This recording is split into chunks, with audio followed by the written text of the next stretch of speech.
L'Association des locataires de Sherbrooke et le Centre d'aide et de lutte contre les agressions à caractère sexuel dénoncent le manque de logement pour les femmes en situation de vulnérabilité. Avec la crise du logement, des propriétaires abuseraient de certaines locataires, sans compter les femmes victimes de violences forcées de rester dans un milieu non sécuritaire. Guylaine Charrette.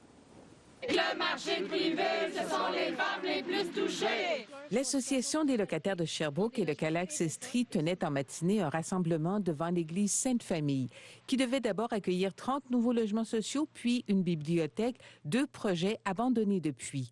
Pour le moment, il n'y a pas de nouveau plan. Pendant ce temps, la rareté de logements abordables se traduit par une plus grande précarité des femmes, selon Kelly Laramé, porte-parole du Calax Estrie. J'ai des femmes qu'elles se réveillent puis le propriétaire est dans l'appartement.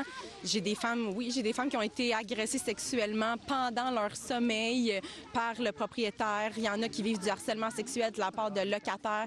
Fait que cette femme-là, chaque fois qu'elle va chez elle, elle est en anxiété, elle est en hypervigilance, elle n'est pas en sécurité. L'organisme reçoit aussi d'autres témoignages troublants. Nous rencontrons également des femmes qui doivent échanger des services sexuels à leurs propriétaires en échange d'une baisse de loyer.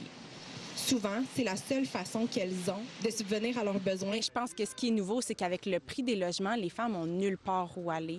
Donc, avant, elles commençaient à vivre des situations de harcèlement sexuel, elles voyaient la gravité, puis elles étaient en mesure de tout de suite quitter le logement.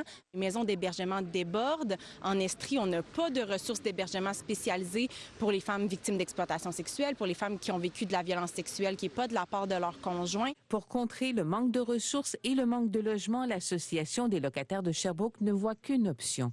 Le message envoyé au gouvernement est simple. Faites du logement social. Quand on vit de la violence conjugale, c'est très difficile de quitter son conjoint. On ne trouve pas toujours du logement. On est des citoyens de la ville. On aimerait ça pouvoir l'habiter, notre ville, avoir un toit sur la tête. C'est vrai que tout le monde a besoin du logement social, que tout le monde veut avoir accès à ça, mais il ne faut pas oublier qu'il y a des femmes qui sont victimes, puis souvent, ces femmes-là, on les oublie, on les entend pas. Pour le droit! Une voix que les 2 organismes ont décidé de faire entendre. Ici Guylaine Charrette, Radio-Canada, à Sherbrooke.